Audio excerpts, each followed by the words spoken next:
Hi. Hello. నమస్తే అందరికి. Welcome to my channel. ఇప్పుడు మనం చెప్పుకోబోతున్న స్టోరీ 'మనసా పలకవే' ఎపిసోడ్ 121. పైగా నన్ను వదిలి ఇక్కడ ఉంటాను అని తెగ బిల్డప్పులు కొట్టుకుంటూ వచ్చావు కదా! నువ్వు నీ డెలివరీ వరకు ఇక్కడే ఉంటాను అని. నాకేం ప్రాబ్లమ్ లేదులే అని సిద్ధు అనడం ఆలస్యం. వెంటనే అతడి చెంప మీద ఒకటి పీకింది సాహిత్య. అరె! నీ పుట్టింట్లో ఉండమంటే కూడా నాకే దెబ్బలేనా? అంటే నువ్వే ఉంటాను అని వచ్చావు. ఏదో పాపం పోనీ కడుపుతో ఉన్న పిల్లని చూద్దాం, చూసి వెళ్దామని నేనొస్తే నన్నే కొడుతున్నావు అని అన్నాడు సిద్ధు బుగ్గ మీద చెయ్యి పెట్టుకొని. ఎక్కడికిరా వెళ్ళేది? నేను వెళ్ళనివ్వను నిన్ను. నీతోనే ఉంటాను నేను. నీతో పాటే వస్తాను. నువ్వు లేకపోతే ఉండలేను నేను. నువ్వు చీకొట్టినా కూడా సిగ్గు లేకుండా నీ వెంట పడుతున్నా చూడు. ఇదేం మాయరోగమో నాకర్థం కావట్లేదు.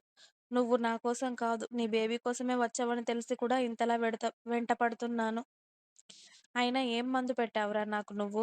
లేకపోతే నువ్వు లేకపోతే నేనింతలా ఉండలేకపోతున్నాను అని అంది సాహిత్య. నేన్ నేను మందు పెట్టానా? అని అన్నాడు సిద్ధు. అవును. మరి నువ్వు లేకపోతే ఇన్ని రోజులు అసలెలా ఉండలేకపోయాను. మా అమ్మ వాళ్ళు, వదిన, అన్నయ్యలు వీళ్ళందరూ ఉన్నా కూడా నువ్వే ఎందుకు గుర్తొస్తున్నావు నాకు? నువ్వే ఏదో మాయ చేశావురా నేను. నువ్వు లేకుండా ఉండలేను అనేంతగా. అందుకే ఇలా నువ్వు లేకుండా ఉండలేకపోతున్నాను నేను అని సాహిత్య అంటుంటే, ఆమె మాటలకి ఫుల్లుగా నవ్వొచ్చేసింది సిద్ధుకి.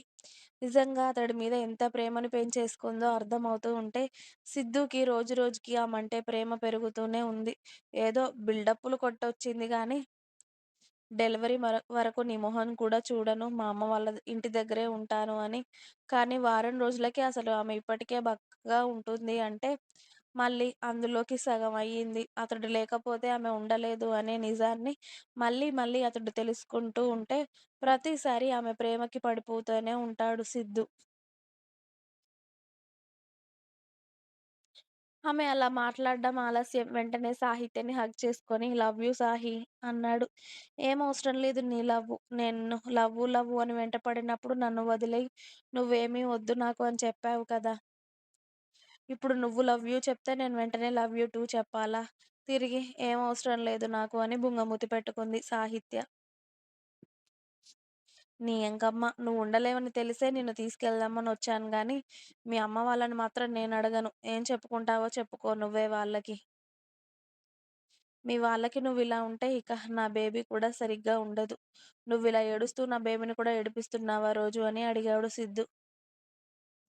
దాంతో మూతి తిప్పుకొని సైలెంట్‌గా ఉంటుంది సాహిత్య. ఇంత టైం అవుతుంది భోజనం కూడా చేయలేదంట. ఇలా అయితే ఎలానే? నువ్వెన్ని టాబ్లెట్స్ యూజ్ చేయాలో తెలుసు కదా! ఎంత పెద్ద ప్రమాదం నుండి బయటపడ్డావు. అయినా కూడా ఆరోగ్యం మీద శ్రద్ధ లేకపోతే ఎలా సాహిత్య నీకు? ఆ రోజు డాక్టర్ గారు అడిగితే ఏమని చెప్పావు? నా బేబీని నేను జాగ్రత్తగా చూసుకుంటాను అని చెప్పావు కదా! మరి ఇదేనా జాగ్రత్తగా చూసుకోవడం? నువ్వు తినకుండా తనకి ఎలా ఫుడ్డు చెప్పు? నువ్వు తింటేనే కదా తనకి కూడా ఫుడ్డుండేది. ఈ మాత్రం కూడా ఆలోచించలేవా? అని సాహిత్యకి గడ్డి పెడుతూ ఉన్న సమయంలోనే తార వాళ్ళ రూమ్‌లోకి వచ్చి, "అలా గడ్డి పెట్టు సిద్ధు. అసలు తిండి తినడమే మానేసింది. ఇదిగో నువ్వే తినిపించు. నువ్వు తినిపిస్తే అయినా తింటుందో లేదో" అనగానే అలాగే అక్క అని తినిపిస్తానులే అని చెప్పి సాహిత్యని తిడుతూనే సిద్ధు తినిపిస్తూ ఉంటే, రోజు కన్నా ఎక్కువగా 3 సార్లు రైస్ వేయించుకొని మరి తినేసింది సాహిత్య. పాపం ఎంత ఆకలిగా ఉందో. ఇంతలా ఆకలి పెట్టుకొని ఎందుకే నువ్వు కడుపు మార్చుకొని నా బేబీకి కూడా ఫుడ్ పెట్టట్లేదు నువ్వు అని సీరియస్‌గా చూసాడు సిద్ధు సాహిత్య వంక. నీ మీద కోపం వచ్చింది మరి. ఏం చేయను? కనీసం ఒక మెసేజ్ అయినా చేస్తే ఏమైంది? ఎలా ఉన్నావని నేను సంతోషంగా ఉండేదాన్ని కదా! నన్ను ఎప్పుడు బాధ పెట్టడమే నీ పని. నేను నిన్ను ప్రేమిస్తున్నాను అని చెప్పినప్పటి నుండి నువ్వు నన్ను బాధ పెట్టడమే కదా నీ పని.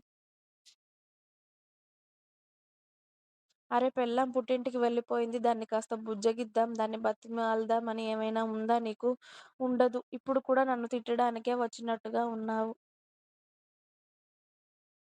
కానీ నన్ను బతిమాలి ప్రేమగా దగ్గరికి తీసుకుందామని రాలేదు కదా నువ్వు అని సాహిత్య అంటూ ఉంటే, నీతో మాట్లాడి నేను గెలవలేనే. కాలికి వేస్తే మెడకి వేస్తావు, మెడకి వేస్తే కాళ్ళకి వేస్తావు. నీతో మాట్లాడినా అది నా మెడకే చుట్టుకుంటుందని అర్థమైంది. కాబట్టి ఇక మూసుకొని ఉండడం బెటర్ అని ఆమెకి కడుపు నిండా తినిపించి హ్యాండ్ వాష్ చేసుకొని ఆమె వేసుకోవాల్సిన టాబ్లెట్స్ ఇచ్చాడు సిద్ధు. వెంటనే అవన్నీ చక్కగా వేసుకుంది కాదు అనకుండా. ఇప్పుడు అవి వద్దు అని అంటే ఇప్పటికే ఫుల్ ఎక్కువగా చేసేసింది కదా! ఏమంటాడో అనేసి. పద తిని ఇక్కడే కూర్చుంటావా? అలా బయటికెళ్దాం పద. ఎందుకొచ్చావు మీ అమ్మ వాళ్ళ ఇంటికి? మీ అమ్మ వాళ్ళతో సంతోషంగా గడుపుతాను అనే కదా!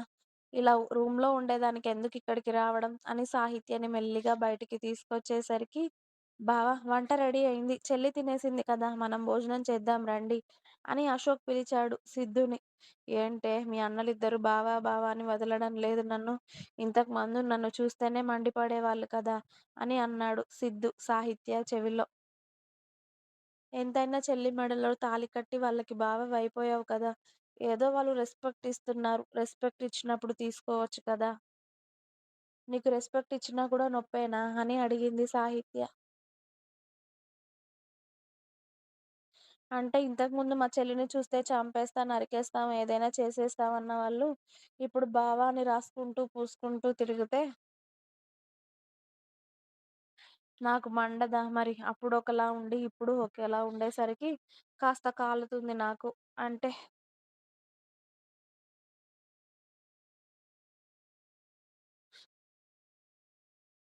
ఏం లేదు పద నాకు కంపెనీ ఇద్దు. నీకు తినిపించాను కదా! అక్కడ మీ వాళ్ళందరూ ఉన్నారు. కొత్త వాళ్ళు. నాకసలే తినాలి అనిపించదమ్మా. నాకసలే సిగ్గు అని సిద్ధు నవ్వుతూ ఉంటే, అవును చాలా సిగ్గురా బాబు నీకు సిగ్గులేనోడా అని సిద్ధుని తిట్టుకుంటూ సిద్ధుతో పాటు డైనింగ్ టేబుల్ దగ్గరికి నడిచి మెల్లిగా చైర్‌లో కూర్చుంది సాహిత్య. సిద్ధు వచ్చాక అసలైన నవ్వుని, అసలైన సంతోషాన్ని కూతురు మొహంలో చూస్తున్న సారథి గారు, రాణి గారికి అప్పుడు హ్యాపీగా అనిపించింది. ఇప్పటివరకు ఏదో డల్‌గా, ఏదో పోగొట్టుకున్న దానిలాగా కనిపించేది సాహిత్య. కానీ ఇప్పుడు సిద్ధుతో మాట్లాడుతూ, చింటూ, ప్రిన్సీతో ఆడుతూ సంతోషంగా కనిపించగానే, ఇక వాళ్ళు అప్పుడు రిలీఫ్‌గా ఫీలయ్యారు. అత్తగారు కొసరి కొసరి మరి నాన్ వెజ్ ఐటెమ్స్ వడ్డిస్తూ ఉంటే, "చాలత్తయ్య అన్నీ తినలేను అంటున్నా కూడా మొదటిసారి ఇంటికొచ్చావు బాబు. కాదు అనకుండా తినాలి" అని ఫుల్‌గా పెడుతూ ఉంటే, "నేను మనిషిననుకుంటున్నారా? ఇంకేమైనా అనుకుంటున్నారా మీ వాళ్ళు" అని అన్నాడు సిద్ధు సాహిత్యకి మాత్రమే వినిపించేలా. అల్లుడు అన్న గౌరవం ఇస్తున్నారు బాబు. కాస్త వాళ్ళకి నచ్చినట్టు ఉండొచ్చు కదా! ఏదో పెద్ద నీ ఆస్తి లాగేసుకున్నట్టు ఎందుకలా మొహం పెడతావు? నువ్వొచ్చేదే ఇక్కడికి ఎప్పుడో ఒకసారి. పైగా మొదటిసారి మా ఇంటికి వచ్చావు. అల్లుడిగా నీ మర్యాదలు నువ్వు అందుకో. ఇప్పుడు నువ్వు చెప్పినా, నేను చెప్పినా మా వాళ్ళు వినేలా లేరు. అని అందరూ లంచ్ చేస్తూ ఉంటే సాహిత్య వాళ్ళతో మాట్లాడుతూ అందరికీ కంపెనీ ఇచ్చింది. ఇక అందరూ అలా సాయంత్రం వరకు హాల్లోనే కూర్చొని ముచ్చట్లు చెప్తూ ఉంటే, అశోక్, కేశవ్ మెల్లిగా చెల్లి దగ్గరికి వచ్చి, "రేయ్ సాహిత్య, బావగారు మందు తాగుతారు కదా! పైన సిట్టింగ్ ఏర్పాటు చేస్తాం" అనగానే సాహిత్య కళ్ళు పెద్దవి చేసింది. ఇంకా ఉంది. మీకు నా స్టోరీస్ నచ్చినట్టయితే ప్లీజ్ లైక్ చేయండి. అలాగే ఛానల్‌ని తప్పకుండా సబ్స్క్రైబ్ చేయండి ప్లీజ్.